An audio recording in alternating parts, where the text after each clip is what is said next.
উত্তর 24 পরগনার বিশরপাড়ায় গত 8ই মার্চ পিটিয়ে ও কুপিয়ে খুন করা হয় কলকাতা পুলিশের কনস্টেবল অসীম দামকে। এই ঘটনায় অসীম দামের ভাগ্নি মোট 8 জনের বিরুদ্ধে এরপর থানায় অভিযোগ দায়ের করেন।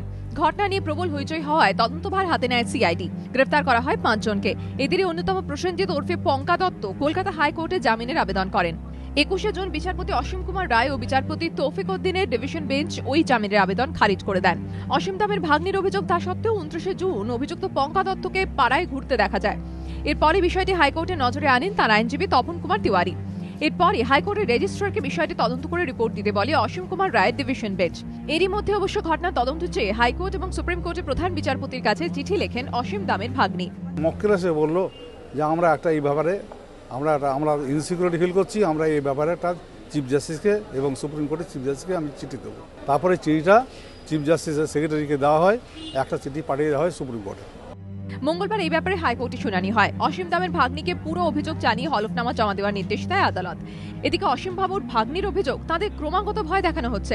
এমনকি গত 22শে জুন তাদের ভয় দেখাতে গুলিও চালায় দুষ্কৃতীরা। অভিযুক্তরা এলাকায় বুক ফুলিয়ে ঘুরছে। পাড়ার লোক দেখছে, আমরা দেখছি, সবাই দেখছে কমল দাসকে ঘুরে বেড়াতে, বাবু বোসকে ঘুরে বেড়াতে।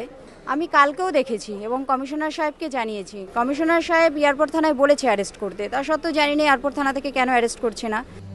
শুক্রবার বিচারপতি অসীম কুমার রায় ও বিচারপতি তৌফিক উদ্দিনের ডিভিশন বেঞ্চে ফের মামলা শুনানি হবে। ধ্রুবজ্যোতি প্রামাণিকের রিপোর্ট, এবিপি আনন্দ, কলকাতা।